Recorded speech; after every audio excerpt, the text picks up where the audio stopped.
When Chapman billies leave the street, and droofy neighbours meet, as market days are wearing late, and folk begin to tack the gate, while we sit boozing at the nappy, getting foo and unca happy. Welcome to the Alex Salmond Show, and the opening lines of Robert Burns' epic poem in Scots, Tam O'Shanter, a tale of witches and warlocks, ghosts and ghoulies, with some reflections of life and the afterlife thrown in for good measure. This is Burns Night, and today all Scots and friends of Scotland worldwide are celebrating the works of Caledonia's bard Robert Burns, Scottish nationalist and internationalist, the poet of the common man, whose verses and love songs have been an inspiration for people as diverse as Abraham Lincoln to Bob Dylan. There are more statues to Robert Burns than to any other non-religious figure, with the sole exceptions of Queen Victoria and Christopher Columbus. This one here in Victoria Embankment Gardens in London is absolutely splendid. But if you're watching down under, I like this one in Victoria, Australia, or in New York, this one in Central Park. Meanwhile, back home in Ayrshire, there is this impressive monument in Alloway. That's where Tam O'Shanter barely survived his encounter with the Devil's Legions. Now, today's show, by popular demand, features Burns aplenty, but we'll also be speculating on whether the House of Lords is about to deliver a blow to the government's plans to exit from Europe. So first, while Europe's eye is fixed on mighty things, the fate of empires and the fall of kings, while quacks of state must each produce his plan, and even children lisp the rights of man, amid this mighty fuss, just let me mention, the rights of women merit some attention. So over to Taz. Ryan Joseph Burns, singer, songwriter and composer. Yes. Yes. Yep. Welcome to the Alex Salmond Show. Thanks very much. Thanks for having me. Lovely to see you. Now, we are having a Burns special, of course, today, Burns and Brexit special, and he is your namesake, of course, but we'll come on to that in a minute because I want to know if you're related. But give us a bit of your background first, Ryan. I'm a musician from Glasgow, as you said. My dad is the artist Gerard Burns. He's also a musician though, so I kind of grew up listening to him play, and I just enjoyed playing guitar. My dad taught me how to play 4 chords when I was about 5, and in my family everyone kind of sings. So yeah, I grew up basically surrounded around music, by in a musical family. Yep. Yeah. And of course, you've all been involved in your latest project, which is Burns on Burns. But I have to ask you the question, Ryan: are you related to the bard himself? I honestly would love to say yes, and I do say yes a lot, but no. Oh, you do say yes, but it's not. Oh, no, it's nice sometimes, especially when you're in maybe like the States or something. You know, you get people telling you their grandfather's Scottish or something, or they're more Scottish than you, so they ask Burns, "Are you related?" And it's nice sometimes to just go, "Yep." That's the great things about Burns Night, of course, that it's celebrated internationally, and the US love Burns and love to find any kind of Scottish ancestry. I mean, there's 20 million Scots living in the USA, so I'm sure if you were to go there with your latest project, it would be a massive hit. So, first of all, you've got an album out called Absence, which is doing really well. Yeah, it's doing. It's a slow burner, but it's. I was really busy last year, so I didn't actually get to tour it. So yes, that's nearly a year. Now, of course, you must perform at Burns Suppers, and it is the season, and a lot of us are involved in doing the replies and the toasts and the mortal memories and the songs as well. But you obviously now have taken that to another level. In fact, last night, you released online the 5. You've chosen 5 Burns songs. Yep. So there's 5. And what are they, and how did you choose them? So there's A1 Kiss, A Red Red Rose, A Man's a Man for All That.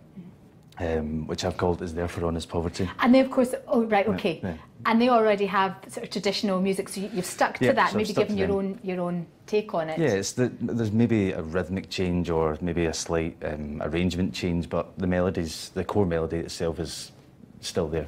Now, you write songs, of course, yourself, so in that respect, when performing Burns, you must take on board the lyrics and understand the thinking behind the amazing writing of Bradley Burns. What would you, as a young man and someone who composes yourself, what's your take on him? I write love songs as well, and every now and again you'll get one line in a song where you're like, I've got it. You know, like that's a great, you're proud of yourself. So one of my songs is Absence, and I won't go into it, but I think the chorus in that song I was really proud of, and then you read Robert Burns's poetry or songs, and you're just like, so he did that, what, 300 years ago, and I don't think anyone really yet has expressed love in that way. Again, I think it's, yeah, there's just some imagery in his songs where I just can't see past it. It's just amazing stuff.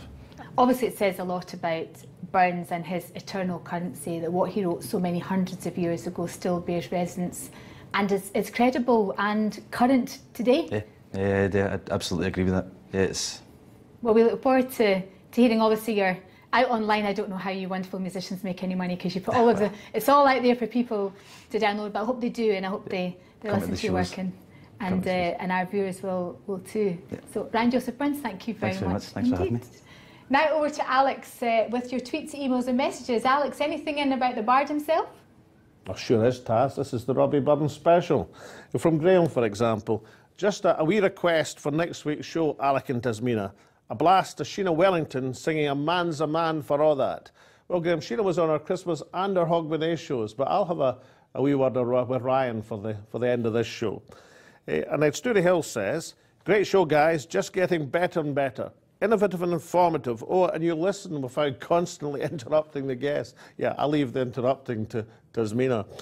Hazel McDonald says, really interesting. Enjoyed the show very much. Good to hear the dreadful situation in Yemen discussed. This was one of a large number of messages about the show and international development, and in particular the interview with Andrew Mitchell and with Oxfam. David Barry Grieve, for example, says some wealthy people don't want to help repair damage done by empires and help poorer people get at least some of the respect they deserve as human beings. And on that same subject of respect, David and Rebecca from Canada emailed to say, I know the UK impact on international communities, sown by greed or arrogance. The drive to westernise seeds destruction of individual, culture and environment. It's respect, not aid, that's needed. And Graham Hobson has a couple of tweets. Watched yesterday's show this morning, disturbed the Andrew Mitchell interview. At no point did he square the circle to explain the UK benefit of a £13 billion budget. And the Oxfam Clean Water Project has been running for so many years that host governments just sit back and take no responsibility. Andrew Mitchell may talk a good outcome, but in reality these problems never get solved. Fair enough, Graham, but of course a proper discussion of these issues is probably the first step in having them even better addressed. Fiona Graham says, it was another great show with an interesting selection of interviewees. It makes my Thursday. And finally, Gordon says, aye, right. Imagine getting all snugly and settled down to watch the Alex Salmond Show, and then nearly choking as you hear the man himself read out one of your tweets. Cheers, Eck. I take it we're on first-name terms now, right? Gordon, Gogs, of course we're on first-name terms. Now, this is a Robert Burns special, but after the break, we'll be turning our attention to Europe and working out whether the House of Lords is going to put a spoke in the Brexit wheel. And earlier on, I said that Bob Dylan's inspiration came from one of Robert Burns' love songs. That was My Love is Like a Red, Red Rose. In my opinion, it's not his greatest love song. A Fond Kiss is that. So take it away, Ryan.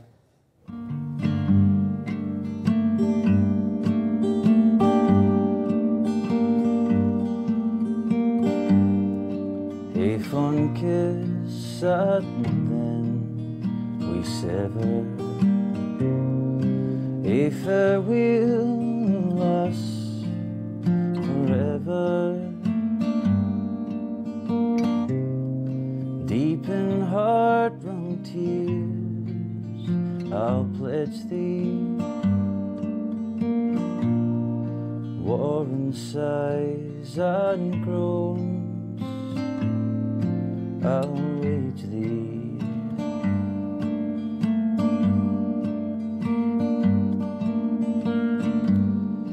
Who shall say that fortune grieves him, while the star of hope she leaves him? Meany cheerful twinkle aids me, dark despair around unites me.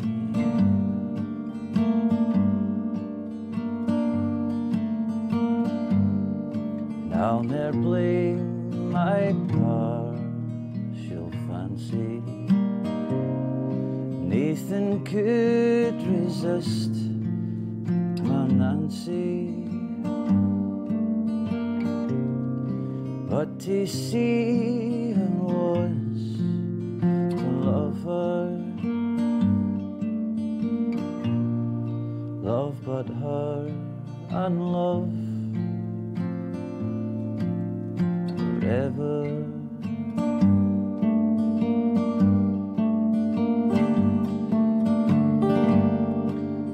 Had we never loved so kindly, had we never loved so blindly, never met or never parted, and we had never been broken-hearted.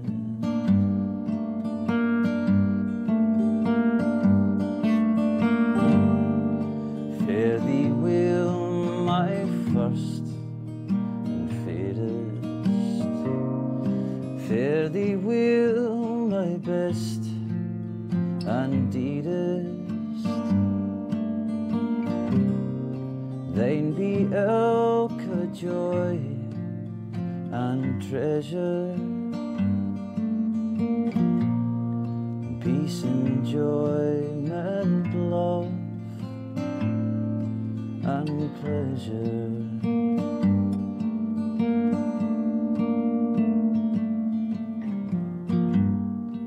A fond kiss and then we sever. A farewell lass forever. Deep in heart-wrung tears I'll pledge thee, war and sighs and groans I'll wage thee.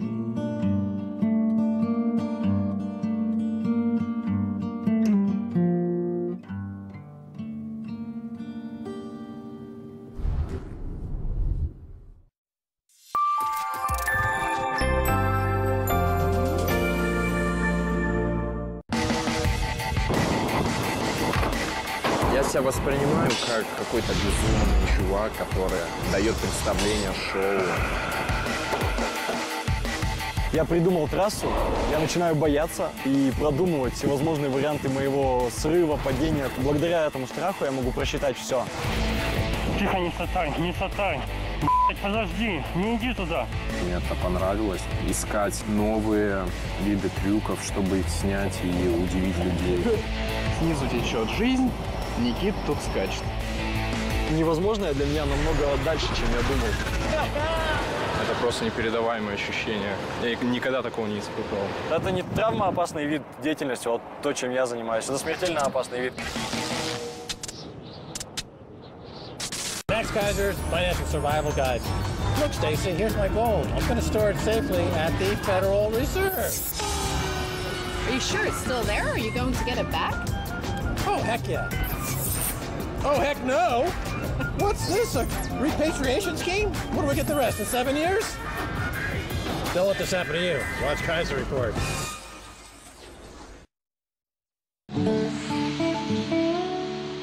This is Harlan, Kentucky. Old Harlan used to be a booming place. You could walk down the street, find anything you wanted.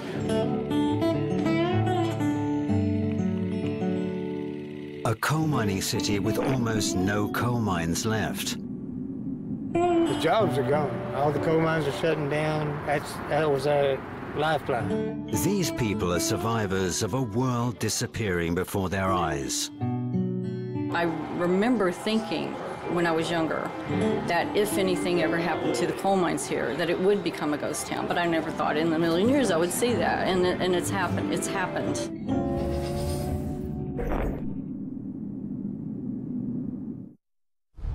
Last week, the Brexit Bill passed from this place in the House of Commons to over here in the House of Lords. The final government majority in the House of Commons was 29, which sounds comfortable enough, but that might still prove difficult because the indications are that the upper house, the unelected chamber, the House of Lords, is about to cut up rough on Brexit. A number of Lords are making it clear that they are not bound by normal conventions and constitutional legislation because they believe the government has no election mandate for a hard Brexit. And furthermore, the Brexit Bill does not have the consent of either the Scots Parliament or the National Assembly of Wales. So could we see emerging an unlikely alliance between the elected representatives of the Celtic nations of Scotland and Wales and the peers of the realm to put a spoke in the Brexit wheel? One person not impressed by the potential peers' revolt is top Tory backbencher and veteran Euroskeptic Bill Cash. Sir William Cash, you're chair of the European Scrutiny Committee, you're the most experienced of the Brexiteer MPs, and the Lords over here, they're threatening to put a spoke in your Brexit wheel. So what's your message to the House of Lords? The bill for the withdrawal from the European Union, which actually includes the repeal of the European Communities Act itself, its entirety, was passed last week by the House of Commons. It now goes to the House of Lords. We have democratic legitimacy to deal with this in the way we have. In the House of Lords, they're not elected, and therefore I would say they don't have democratic legitimacy to butcher the bill or, for that matter, to do anything to undermine it. What about this emerging alliance between the House of Lords rebels and the Scots and Welsh parliaments who are extremely unhappy about aspects of the bill? Do you see that emerging alliance as a danger to Brexit? Well, as a matter of fact, I think the reason why the Labour Party, which we haven't mentioned so far, themselves voted not only against the second reading but also against the third reading, had as much to do with the Labour Party's politics regarding the SNP. Because actually, in a nutshell, they don't want to give any credibility to the SNP. Now, let's just imagine that despite your advice and despite the warnings that have been given by the Prime Minister and other senior Conservatives, that the House of Lords makes a substantive amendment to the bill. Or amendments. Or amendments. What tactics, what ability does the Prime Minister then have to bring the House of Lords to heel? There is a requirement for the House of Lords to accept the outcome of the vote in the House of Commons. However, if they decide not to, then there is the Parliament Act. And under the Parliament Act, passed in 1911, what it says is that they can hold up a bill for a limited period of time. I can't give you a precise time at the moment, it's around about 18 months. But do you have 18 months available to you? Under the Parliament Act, yes, we can prevail, but if they were to delay it long enough, then we might end up with a very serious crisis between the Commons and the Lords. But my information, for what it's worth at the moment, is that actually there are enough people in the House of Lords, despite some extremely tough language and a lot of fireworks, etc. The likelihood is that the number of people combined in the Labour Party plus the Conservative Party, and some, if not most, of the crossbenchers will be enough to prevail. So, Sir William Cash, you're saying that if it comes to a constitutional tussle between the Lords and the Commons, it is possible that this could only be decided by another general election? No, I didn't say that. What I said was that the threat would be accompanied by a number of clear messages, and one of those consequences could be possibly that there are there's action taken to come forward with reform of the House of Lords, which, by the way, the Lord Speaker, Lord Fowler, is already contemplating. So there are many options available short of a general election. The danger, as I see it, in extreme circumstances, is that we could be caught up in the time warp of a general election, and that therefore does create difficulties for the government. Sir William Cash, thank you very much. I'm delighted to be joined by Liz Saville-Roberts, the parliamentary leader of Plaid Cymru in the House of Commons, and Edinburgh East MP Tommy Sheppard, the Cabinet Office spokesman of the SNP. Welcome to you both. Good to be here. Delighted to be here. Now, Liz Saville-Roberts, that summit recent summit a few weeks back, where the SNP and Plaid Cymru brought together the Liberals, the Green, a whole variety of parties in the House of Commons, but you empty-chaired the Labour Party because they wouldn't come along to support the single market. Don't you think that was a bit of a political stunt to have an empty chair? Does that indicate you weren't really interested in building an alliance? Yeah. Let's look at the totality here. What we were endeavouring to do there was to invite all the leaders of the opposition parties so that we could work as a functioning, cooperative, coordinating opposition. We invited Jeremy Corbyn. Jeremy Corbyn chose not to come. But what evidence do you have? What really substantive evidence that being out of the single market is going to cause so much economic damage? No one can predict the future, but the best you can do is look at the evidence, and the people who have researched this, economists who look at what the effect of that will be, have said that it's going to be, I wouldn't use the word disastrous because let's not hype this up, but it's going to be inflict damage to our economy that doesn't need to happen. I know in Scotland, for example, that the effect of coming out of the single market would be to lose 80,000 jobs by 2030. There's some pretty broad consensus in Scotland about the single market. Is that the same in Wales, Liz Saville-Roberts? Is there a consensus between Plaid Cymru and the Labour Party and others that being in the single market is important? Now, for Wales, we are an exporting nation. We're a manufacturing nation. We're very dependent, particularly my constituency, on agriculture. Just look at what we have now and the likelihood that that will be different. And if it is different, is it going to be any better? Or in all honesty, what we're doing now and what we're discussing here in Westminster, the terrible irony of it is the degrees to which it will be worse. You did test it in the Commons just last week. Your grand parliamentary alliance for the single market was put to the test in a vote, and you lost. So what hope is there that you can actually achieve results? If Labour would actually get their act together and start working like an opposition party, we'd be able to hold this minority government to proper account. Tommy Sheppard, does that mean that you anticipate that the Scottish Parliament, who will have to pass a legislative consent motion to this bill, if they don't do that, will that actually put a legislative spoke in the government's wheel? Legislative consent motion is required from the devolved parliaments where the bill and the legislation affects their operation. So obviously a lot of discussions have been going on about the effect of this on devolution, and we haven't yet got an agreement. In fact, the Secretary of State has reneged on promises to bring forward amendments this month. So we wait to see what the Secretary of State for Secretary of State for Scotland has he promised in a direct answer to me in the Chamber last month. He promised that they would bring forward amendments to the bill at the report stage. You didn't believe him, did you?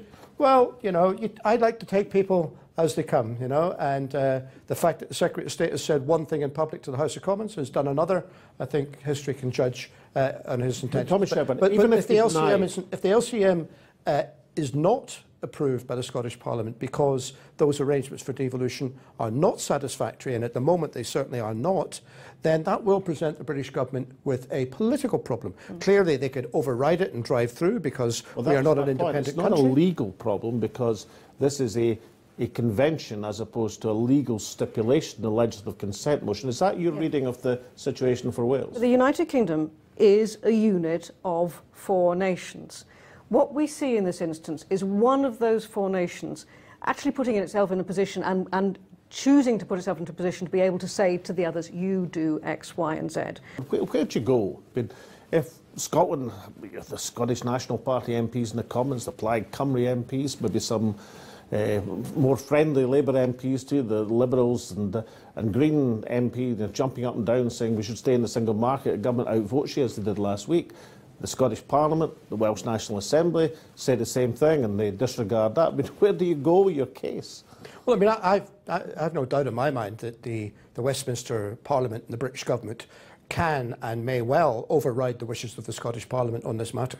That is a consequence of Scotland not being an independent country, and it's precisely why we want the powers of a normal country to be able to decide these matters for ourselves. But if they do override it and show contempt to the views of those elected parliaments in the nations of the UK, then I think they jeopardise the settlement itself. And at some stage, the Scottish people will be given an opportunity as to whether the settlement that this government is negotiating on Brexit is the United Kingdom they wish to remain part of, or whether they would prefer to take back control and negotiate matters for themselves. Liz Saville-Roberts, do you see in these circumstances of the National Assembly in Wales, the Scottish Parliament saying no to a hard Brexit, that you might have recourse to the House of Lords? We look for sense wherever we may find it and whatever organisations we may find it. But Tommy Sheppard, I mean, this is Burns night.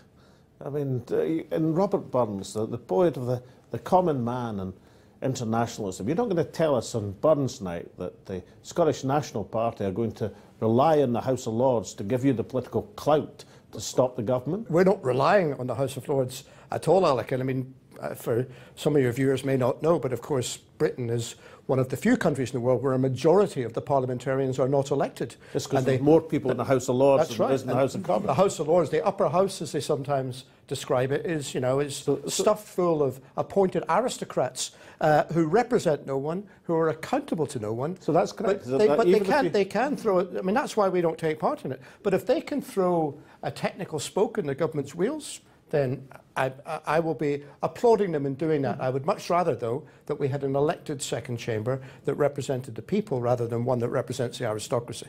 The House of Lords might look at the government's lack of mandate from the general election for the type of Brexit they see moving towards.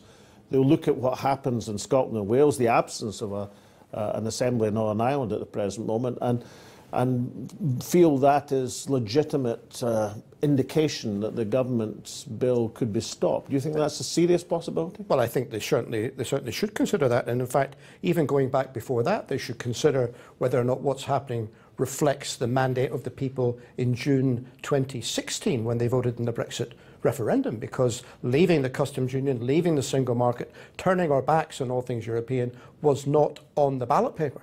People voted to leave the EU, not to have the hardest of hard Brexits that the Tories want to take us through. Looking at the state of play in the negotiations, what is your assessment from a Scottish perspective of how the government's proceeding?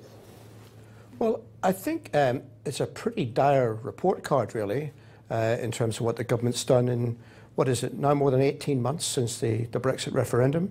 And we still are no clearer as to what life's going to look like after Brexit and what it's actually going to mean. And Liz, from a Welsh perspective, haven't the interests of Wales been taken into account as the government has pursued these negotiations with Europe? Until the EU negotiation starts, say on agriculture, on fishery, all these other Brexit measures that we're expecting, Brexit bills that we're expecting, until we know what the EU's position is going to be, we can't really start putting these bills forward here. Liz Saville-Roberts and Tommy Sheppard, thank you so much for the interview. Now, some good news. Before you go, you're entitled to the Quaich, the loving cup in Gaelic, the cup of kindness. And on Burns Night, what could be more suitable than presenting a Quaich to you both? Thank you. Diolch yn fawr. Thanks, Alex. Thank you. What, I wonder, would Darby Burns have made of Brexit? Well, on the one hand, as a convinced internationalist, he would have been leery of Eurosceptic arguments against foreigners. On the other hand, he was no fan of political establishments at home and abroad. We can be certain he would have seen the comic and poetic possibilities of this putative anti-Brexit alliance between the unelected House of Lords and the Friends of the People in the Scottish and Welsh parliaments. Above all, he would have been interested in the rights and welfare of the common people and indeed of all Scotia. So what better way to play us out of this Burns Night special than have Ryan play the Burns Anthem for Equality, A Man's a Man for All That. So from Alex and I and all of the team here at the Alex Salmond Show, we hope to see you next week. Is there for all this poverty that hangs his head and all that? The coward slave we pass him by, we dare be poor for all that, for all that and all that, our toils obscure and all that. The rank is but in the guinea stamp, a man's the guide for all that. But though on homely fare we dine, we're that. He fills their silks and leaves their wine. A man's a man for all that.